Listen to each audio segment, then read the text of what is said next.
Si algo ha definido la historia política de México, no ha sido solo el poder, sino la forma en que se ocultó a plena vista, un régimen que no necesitó declararse dictadura para gobernar como tal, un sistema que convirtió la democracia en escenografía y la justicia social en discurso. Y para entender cómo funcionó, primero hay que mirar su capa más visible, su fachada institucional, su narrativa oficial. Así que, acompáñame a ver el iceberg del PRI. Comenzamos.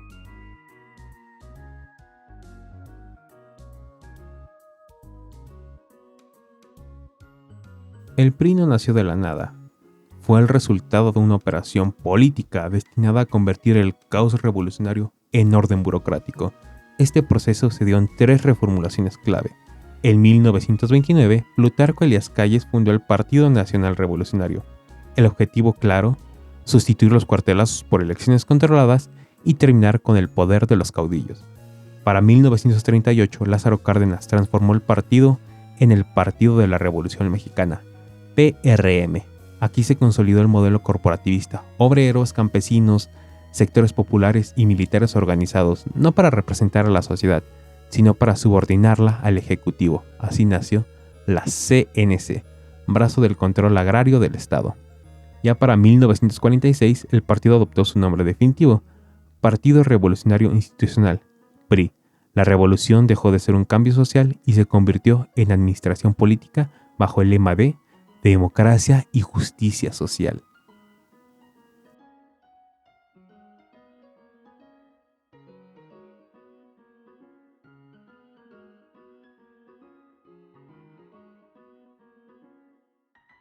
Para legitimizarse globalmente, el PRI se mimetizó con la socialdemocracia europea. Su afiliación a la Internacional Socialista fue su mayor logro simbólico, pero la simulación colapsó en noviembre de 2025. El PRI fue expulsado por prácticas antidemocráticas y faltas éticas bajo la dirigencia de Alejandro Moreno, o también llamado Alito Moreno.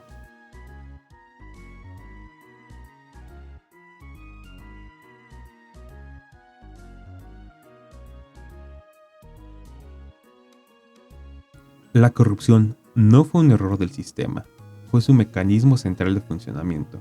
Según Rodolfo Rosas Escobar, el régimen se cohesionaba mediante la lealtad por complicidad. El cargo público se transformó en mercancía. Así nació el político empresario. Arturo Durazo personificó esta lógica, un jefe de policía con mansiones como lo fue el Partenón, financiadas por extorsión y nexos criminales. En Chiapas, Patrocinio González Garrido utilizó la ley como arma de clase. Las leyes del delito tumultario criminalizaron la protesta campesina y protegieron a los terratenientes. Los sindicatos y empresas estatales, como Pemex, funcionaron como cajas financieras del partido, asegurando disciplina obrera y estabilidad política.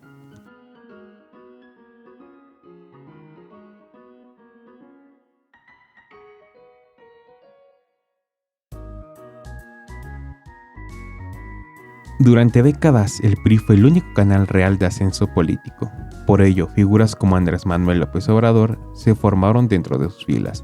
Militante entre 1976 y 1988, dirigente en Tabasco y funcionario federal, AMLO abandonó el PRI junto a la corriente democrática. Su salida evidenció la incapacidad del sistema para democratizarse desde dentro. La élite política contemporánea prendió el poder bajo el molde corporativista priista.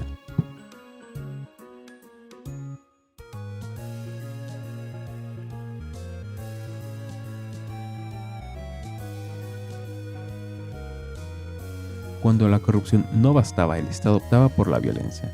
El asesinato de Rubén Jaramillo en 1962 junto a su familia selló el fin del pacto agrario. Demetrio Vallejo y Valentín Campa desafiaron el charracismo sindical. Su castigo fue más de una década en prisión por disolución social. El movimiento médico mostró que ni siquiera la clase media profesional estaba a salvo. Tras Tlatelolco y el Halconazo surgió la Liga Comunista 23 de septiembre. La respuesta estatal fue brutal. Archivos del AGN confirman tortura, ejecuciones y desapariciones forzadas, denunciadas por el Comité Eureka y Rosario Ibarra de Piedra.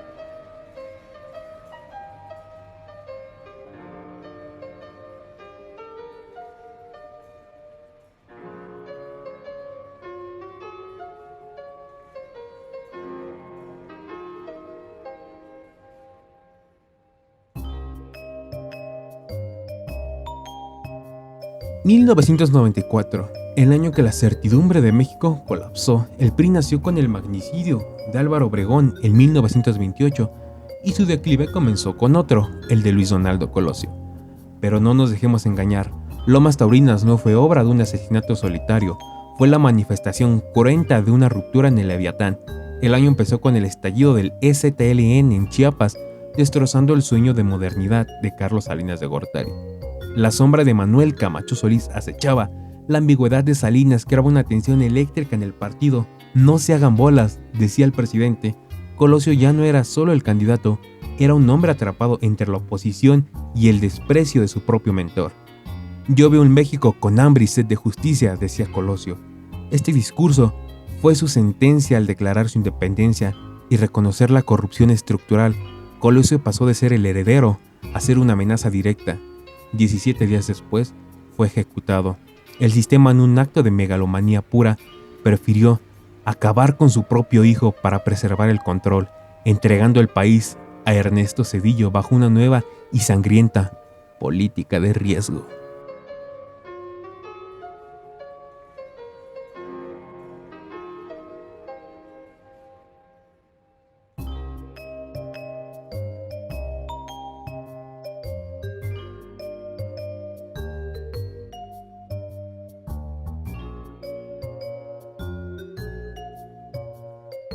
Olvidando la narrativa oficial, el PRI no combatía al narco, el PRI fue su partero. Durante 50 años el Estado fue garante de seguridad de los capos. Rubén Zuno Arce, cuñado de Luis Echeverría, sentado a la mesa del cártel de Guadalajara. Bajo López Portillo de la Madrid, Félix Gallardo, el jefe de jefes, era protegido por gobernadores priistas. El narco no estaba en la periferia, estaba en la oficina del gobernador. Incluso con Zedillo los lazos llegaron a la familia presidencial, con los reyes de las metanfetaminas. De Mario Villanueva en Quintana Roo a Yerrington en Tamaulipas, el PRI creó una saga de gobernadores feudales al servicio del crimen. Para 2025, el dirigente Alito Moreno intenta denunciar al narcogobierno actual, pero la memoria social no olvida. El PRI es históricamente el partido con más expedientes de narcopolítica en sus filas. Es una asociación delictuosa institucionalizada.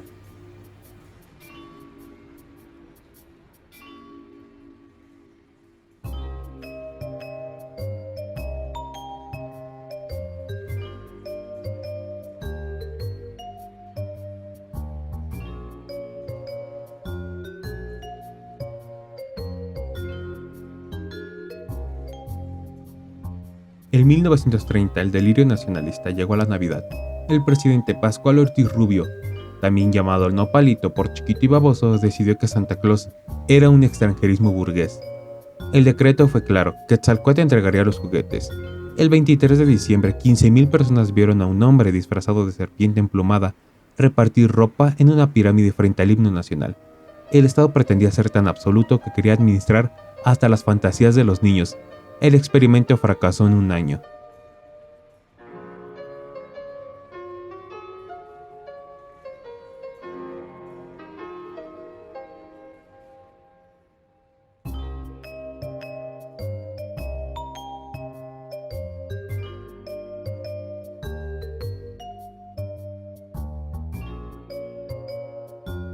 El Leviatán necesitaba una maquinaria infalible. El fraude en el PRI no era un error, era una institución técnica.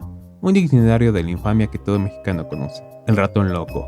Correr al votante de casilla en casilla. La operación tamal. Comprar el hambre con una despensa. Las urnas embarazadas. Votos que nacen antes que la elección. 1988. La caída del sistema. El momento en que Manuel Bartlett apagó las pantallas porque Cuauhtémoc Cárdenas iba ganando. Al encenderse el sistema había decidido que Salinas era el ganador.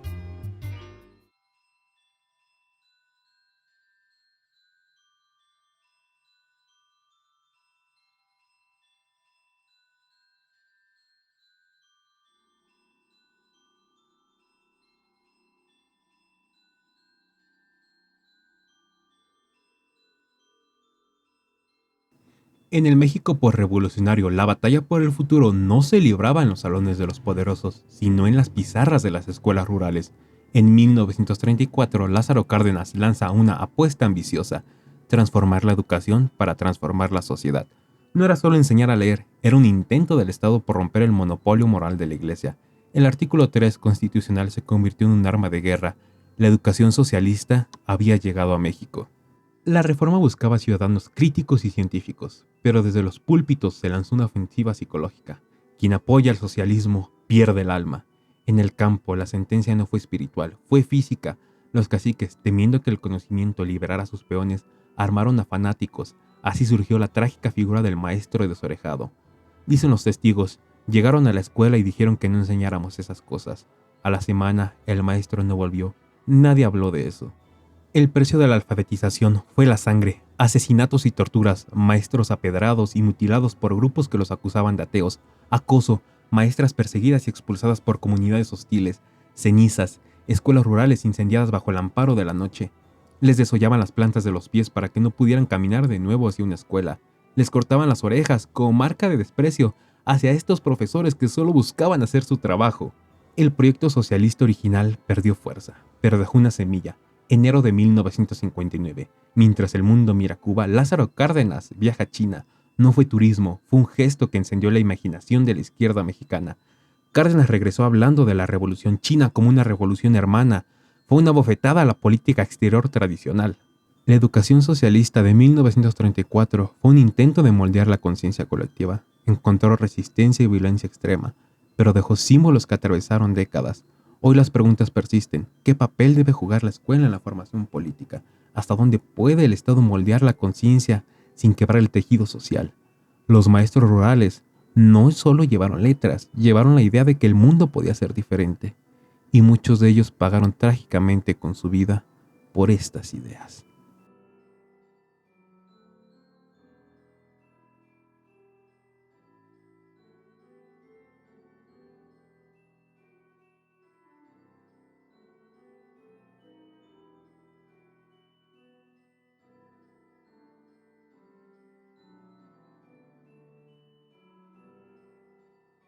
...6 de julio de 1988... la noche que cambió a México. Manuel Bartlett, el hombre detrás de la Comisión Federal Electoral, observa cómo la tendencia favorece la oposición. Entonces, la frase que se volvió leyenda: el sistema se cayó. No fue una falla eléctrica, fue un apagón informativo para poder quemar los paquetes electorales y cocinar las cifras en los sótanos de gobernación. Años después, el propio Bartlett admitiría el amaciato entre el PRI y el PAN para validar el ascenso de Salinas. El precio de esa banda presidencial fue la quema de millones de votos que hoy, convertidos en cenizas, dieron paso a una democracia nacida del fraude. Voy a ser un poco grosero, porque me siento un poco como legislador. Yo he sido más legislador que ustedes muchos años. Miren, la caída del sistema, ¿verdad?, fue un amaciato entre el PAN y Salinas de Gortari. Ustedes, claro, así fue, un amaciato entre Salinas de Gortari. Orden a la asamblea, por PAN. favor, no está previsto.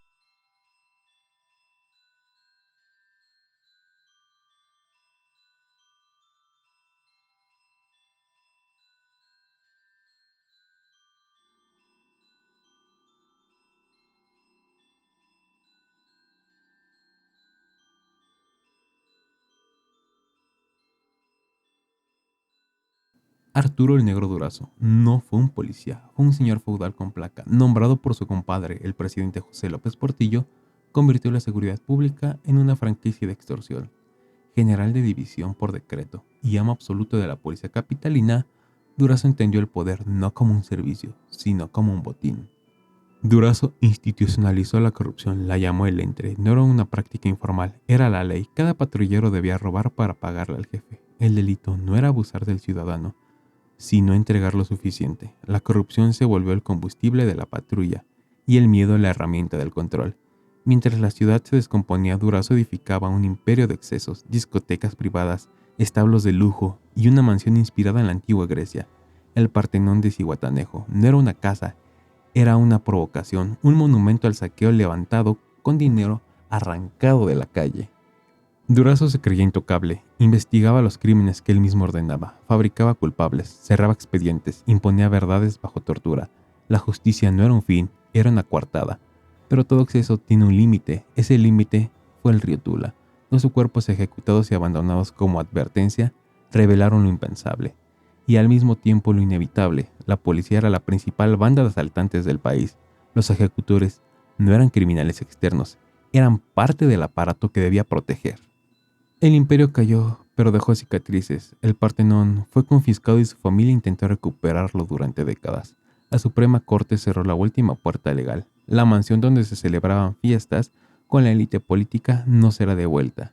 Hoy las ruinas hablan por sí solas, porque incluso en México ningún compadrazgo es eterno y algunos monumentos están destinados a permanecer de pie, no como símbolos de poder, sino como advertencias contra la impunidad.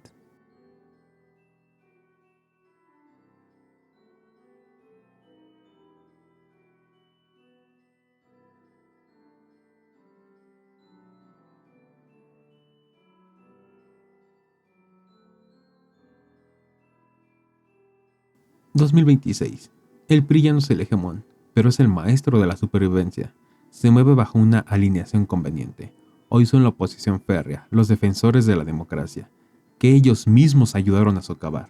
Tras romper alianzas, el partido se declaró listo y fuerte. Es el camaleón político. Rechazan las reformas electorales del oficialismo, alegando autoritarismo.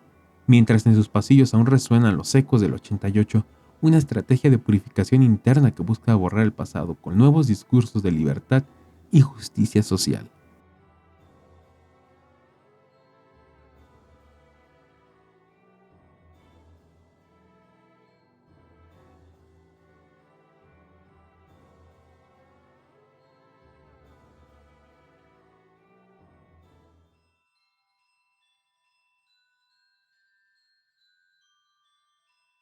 El peligro más profundo del sistema no se vota en las urnas, ni patrulla las calles, no grita, no sangra, no se ve. Se filtra, se acumula, se respira.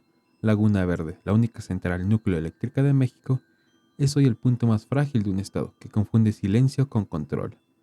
Bajo la administración de la Comisión Federal de Electricidad encabezada por Manuel Bartlett, la seguridad nuclear quedó atrapada en la misma lógica que ha definido al viejo régimen durante décadas. Ocultar primero, explicar después, si es que se explica.